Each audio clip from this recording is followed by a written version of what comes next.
It's my turn. Here is your host for My Turn, Don Wildmon. It was all caused by a common house cat, investigators said. It's kind of hard to believe, but they've pieced together the events, and this evidently is what's happened. Now listen to this. The house cat knocked a vase off of a shelf in the utility room. The vase fell onto a valve on a gas line. The impact opened the gas valve, letting the room fill with gas. Gas from the leak soon reached the water heater pilot light and ignited. The result?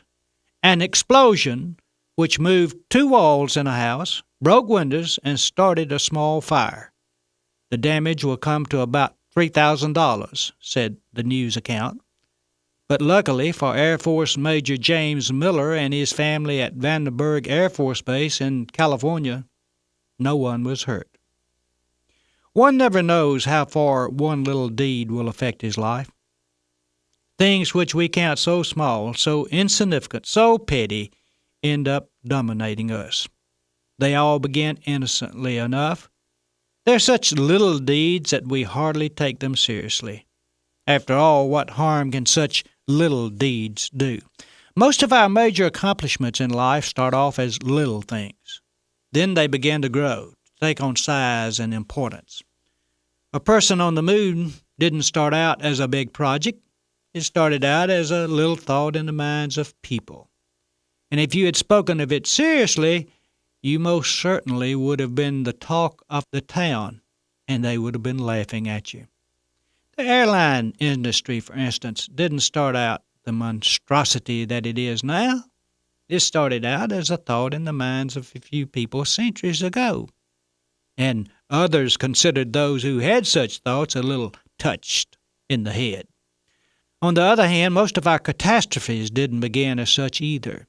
Hitler had no dreams of murdering 6 million Jews as an 11-year-old. The idea started slowly, but it grew too fast. Nero didn't set out to be a ruler mad with insanity and jealousy, but that's the way he ended up, fiddling as Rome burned. We don't take the little petty things too seriously. After all, they are so small, what can they hurt? Who'll miss the quarter from the cash register? Surely not the company, as large as it is. And soon it's $1 the company won't miss, and soon it's $5, which the company owes me. And it ends up in what the law calls embezzlement. We fully intended to pay it back. One social drink doesn't do any harm. It only loosens us up so we can enjoy the party. And the second helps a little more. And then another.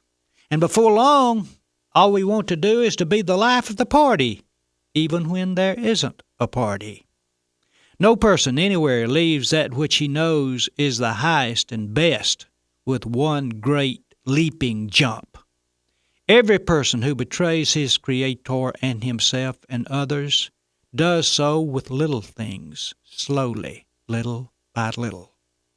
Our lives are shaped basically by the sum total of the little things. While it may be the big things which impress us, it is the little things which influence us. This has been My Turn with Don Wildmon, a production of the American Family Association.